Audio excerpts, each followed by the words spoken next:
They're just missing the fundamentals of the industry, the sales fundamentals. You're relying on this Facebook thing that we're on right here to give us business. We're relying on the Google machine to give us business. We're relying on I've got to be in the 3-pack, up there. I've got to have high rankings. Which, don't get me wrong, I guarantee you there's people watching me right now going, hey, I just scored a great job from a Facebook ad. But whenever all of this technology gets unplugged, the old school being comfortable with people,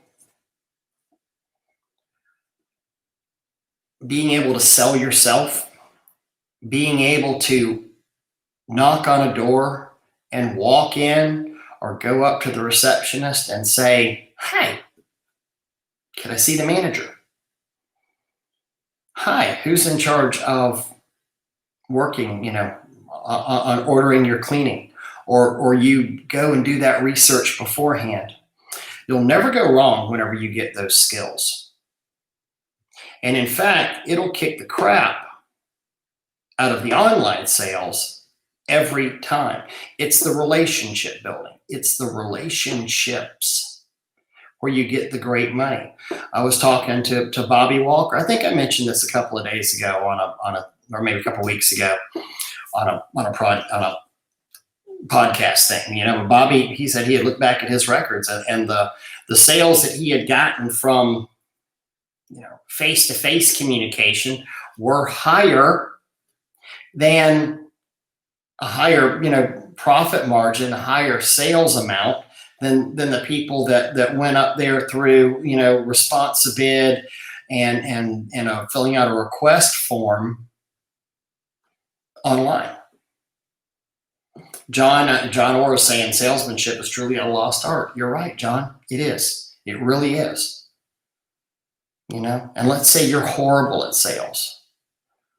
Maybe you hire a salesperson. Maybe you figure out your budget and hire a salesperson. Maybe you have somebody and you pay them on a commission base. I believe Pat Clark does a lot of that. They get a commission for what they sell. But you're going to get a better ticket. You're going to get a more loyal customer. You're going to make more money in the long run by targeting and going out and selling something than you are just relying on the Google machine to hopefully. You realize that, when you talk about targeted ads, sure, they're targeted. I've prime example of the targeting ads. I'm trying to think of a good analogy here. I just bought a drone. I bought a drone last week. Took possession of it on Thursday. My feed, my ad feeds on Google, my ads on Facebook are all about drones now. They're all about drones. Newsflash, guys. I bought one. So much of these ads that you're getting in here, and if that's happening to me, is it's happening to you too. So somebody has talked about pressure washing, or Alexa has picked up, a customer saying pressure washing and then gets fed into the Google machine and they start targeting the ads on there. So here, this is 4 days after I bought my drone, I'm still getting ads for the drone on there. So I think a lot of these targeted type ads that we're doing out there have been sorely misplaced, or we've missed the boat on that. And I'm not saying don't do it, because I think, a solid company has a little bit of ads, has a little bit of sales, has a little bit of marketing. There's a huge difference between ads and marketing. Please understand that. Most people don't.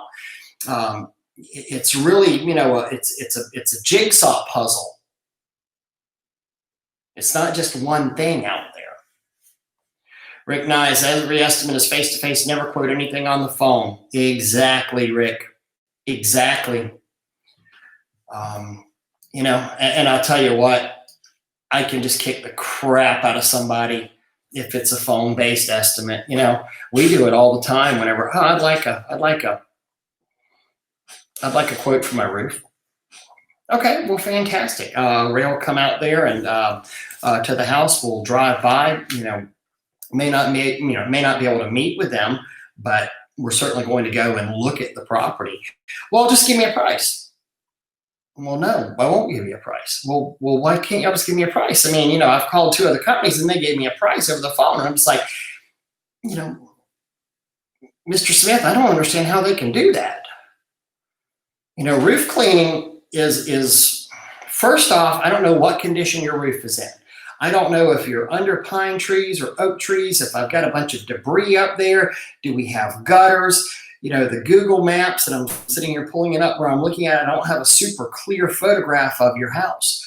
And roof cleaning is not something that I can just go on a square footage price by, because every roof cleaning is different. You realize I'm spraying a pesticide, an herbicide on your roof and trying to keep from killing every plant on your property, just really a targeted plant.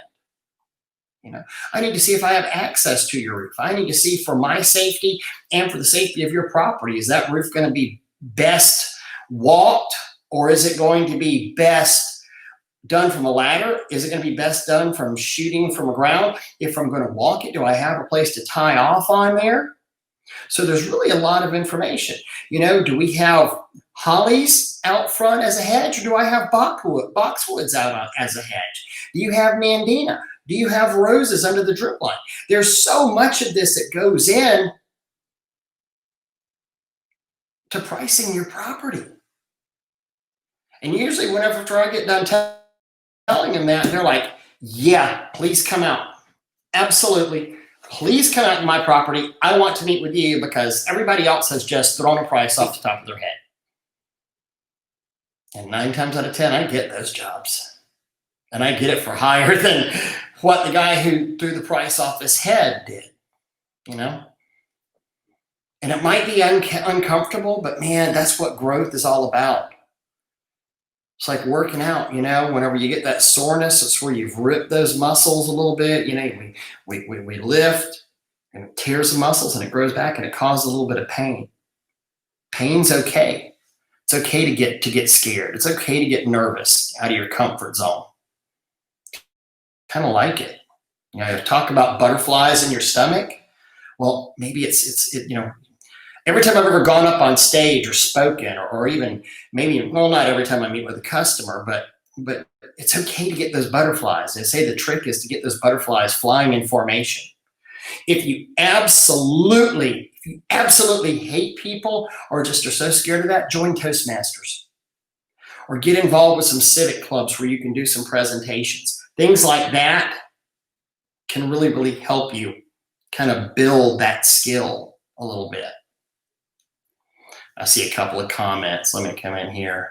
So Rick, we talked about that. Flip, he's saying face-to-face salesman. Sydney Tapper, if we can't meet face-to-face, you're not getting a price. You can tell a lot from a customer and the way they take care of their residents. Absolutely. Yeah, Alex is saying he's glad this was said. I was kind of second guessing myself because I refused to give a quote of the biggest house I've ever went to because I wanted to go back and walk it with a customer, waiting to hear back from them if they wanted to make the time. Absolutely. Especially if it's a house that's outside of your comfort zone or a really expensive house or something. Golly, see what that customer's expectations are. Also, people like to do business with people they like. Build that relationship. Yeah. How much should I charge? Yeah, Flip. How much should I charge? Tell me how much I should charge. I don't know. How much does it cost you to operate? Because that should probably be your first thing in there. How much does it charge you to? How much does it cost you to operate? Because if you don't know that, you don't really know how much to charge for the house in general, do you? Things to think about. Certainly things to think about.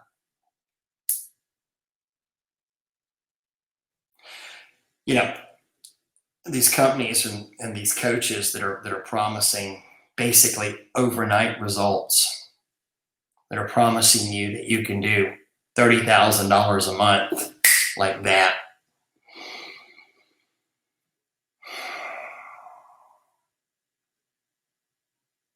I don't know. You got to get the fundamentals down. You got to get your foundation down, guys. Because I think we're seeing it right now in the world of the internet. If you start reading the comments, if you start looking at the equipment that's for sale, people are realizing that it's not just as easy as putting a Facebook ad out there or paying a guy to go and run you a proven Facebook ad. There's so much more to it than just that. So much more. And I'm not going to be one of these guys who sits there, because we had this conversation before. Oh, $30,000 is easy to do. Oh, everybody should be doing $30,000. No, it's not. As a matter of fact, $30,000 isn't easy. It shouldn't be easy. It should be a good goal to reach. Let me get my handy dandy calculator out here. All right, so let's say average guy gets to work, 9 months out of the year? So 30,000 times, I'm going to back this up to 8 months out of the year. 30,000, that's $240,000 a month. $240,000 a month. If you're working, a year. $240,000 a year if you're working 8 months out of the year at $30,000 a month. I'm sorry. That's not easy. That's not easy by any stretch of the imagination. If you're doing it, congratulations. I'm, proud of you. You've joined a pretty damn elite club. And before you get a big head, remember, there's guys doing 10 times that amount too. Not me, but there are people out there doing, 10 times that. But $30,000 a month is very obtainable, but it's also a lofty goal. And you're going to burn yourself out and kill plants and just have a horrible time of things if you start out thinking, okay, I'm going to start out immediately doing that. You're also going to go broke if you literally say, I'm going to start this business up and immediately start doing $30,000 a month. Most likely it ain't going to happen.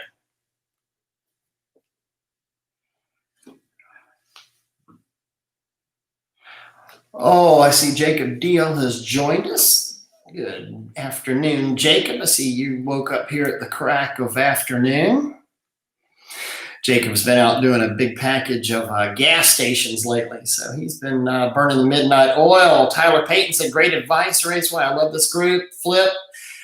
Say your hard charge a higher price quote. You need to build value, convince your potential customer why your quote is higher than your competitors. Absolutely. You're selling the sizzle, not the steak. Sell the sizzle.